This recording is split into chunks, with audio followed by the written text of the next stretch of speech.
Friday, September 8th. Later. Page 65.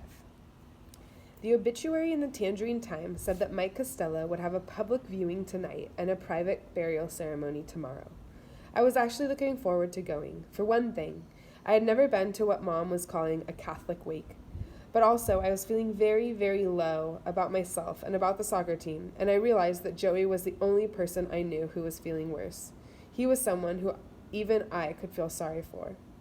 I squeezed into my blue suit, and Mom, Dad, and I drove in the Volvo to O'Sullivan's funeral home on Route 89. As we drove, I pointed out the steady series of osprey nests, each at least 10 feet in diameter, built along the tops of the high-tension wires. Dad said, "They ought to get rid of those things." "Why, Dad?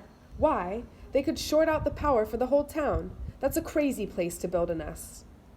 I thought to myself, maybe so, but at least the osprey don't have to smell the muck fire, and their streets don't get flooded every time it rains. I wondered if their nests ever got hit by lightning. We pulled into the parking lot of the funeral home. There were lots of 4x4s and sports cars. All of the football players and a lot of the seniors who knew Mike Costello had come. Eric was in the parking lot too, with a big group of kids around him that included Paige, Arthur, and Tina. As we walked inside, I began to get a scared feeling in the pit of my stomach. I had never seen a dead body. I had never been in a funeral home. There was a powerful scent of flowers, too powerful, as we paused in the lobby. 2 separate viewings were happening. The viewing for Michael J. Costello was taking place in the room to the right. As soon as the wooden doors opened, I could see him, Mike Costello. He was laid out in a casket. He had bright lights over him. His right side was facing the public. The casket was steel gray with a white satin interior. I was really amazed. Here, I was looking at an actual dead person, a person who I had seen alive just days before. Mike Costello looked terrified. He looked like he was lit from within, like a wax statue in a football Hall of Fame. I didn't know how to behave. I had never been through anything like this before, so I copied Mom and Dad. They walked up to the casket and knelt on the padded kneelers. They said a short prayer and got up. I waited for them to finish, then I knelt down alone at the casket. Closer up, Mike Costello didn't look so terrific. There was no hair on the left side of his head. There was no hair on his left hand either. I got back up and looked for Mom and Dad. They were waiting behind another couple for a chance to speak to Mr. and Mrs. Costello. I walked up and stood with them. I was surprised to hear how light their conversation was. They weren't even talking about Mike. They were talking about the lake at our development and what might be happening to the koi. I looked around for Joey, but I didn't see him. I saw football players and cheerleaders and student council types spread out all over the room. Mr. Bridges was there. So were Coach Warner and the other football coaches. When it was our turn to talk to the Costellos, Mom expressed how sorry we all were about the terrible accident. I just muttered, "I'm sorry," and shook hands with them. Mrs. Costello said, "Joey will be glad to see you here. I know he wants to talk to you. He wants to ask you something." The room was just about filled, mostly with high schoolers and adults. But then I did see a group of middle school kids coming in, and Joey was with them. A girl from my math class named Kara Clifton, gave him a big hug right in front of everybody. In fact, she kind of hung on him. Then she and the rest of the middle school kids went over and found seats. Everybody in the room seemed to be sitting down. Joey was alone for a minute, so I went over and said, "How's it going?" "Hey, Fisher, it's going. What's happening at soccer practice?" "I don't know, I got kicked off the team." "Yeah, right. No kidding, I really did. I got kicked off." "No way." "Yeah, way." Look, the priest just came in. I gotta go sit down, but I want to hear about this. I gotta ask you something, too." I went over and sat with Mom and Dad. A young priest came in and started saying the rosary with everybody. We didn't know what that was all about, but we sat there with our heads bowed and said some of the prayers. Then the priest spoke about Mike. He talked about what a good guy he was. What else could you say about Mike? I don't know anybody except Eric and Arthur who wouldn't say that about him. A lot of people in the room were crying, a whole lot of people. After the priest left, some of the kids left too, and some of the adults got up and started to talk again. We stayed in our seats for a while. Mr. Donnelly went back to the casket and knelt there, with his eyes tightly closed for a long time. Mom pointed out people from Lake Windsor Downs, a gray and white Tudor, a York with a circular driveway.